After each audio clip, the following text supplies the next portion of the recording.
Dangerous parasite is disrupting the cattle industry, and it's causing problems here in the Texas Panhandle. News Channel 10's Canyon Cavazos spoke with experts about the current state of cattle imports and the harm that can be caused from screwworms. The USDA temporarily paused a few cattle imports from Mexico after the deadly screwworm was detected in animals near the border.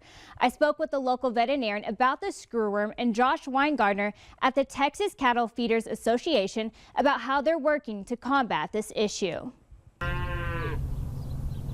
In November, officials detected a screwworm outbreak in Mexico. We have seen a reduction in the number, obviously, of Mexican cattle coming over, which is apparent in the numbers of cattle on feed numbers and numbers of Mexican cattle in pastures up here in the Panhandle right now. So it's been a hit to supply. There are about 1.5 million cattle transported from Mexico to the U.S. each year. A majority of those cattle go to the Texas Panhandle. To combat this infestation, sterile screwworm flies are being released to prevent reproduction and reduce the population. Releasing the sterile flies they're all produced in Panama, flown into Mexico, released in those areas right now that are infected in Mexico, and then trying to bring more sterile fly production online, which could take 6 to 9 months at the earliest.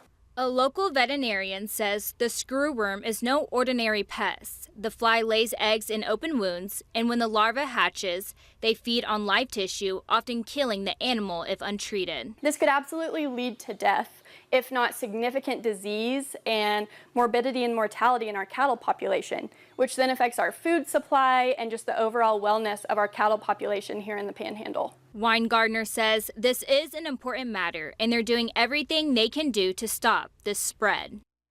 Both Weingardner and Dr. Hudsmith say ranchers and regulators should stay on high alert even though the parasite hasn't crossed the border. Reporting in studio, Canyon Cavazos, News Channel 10.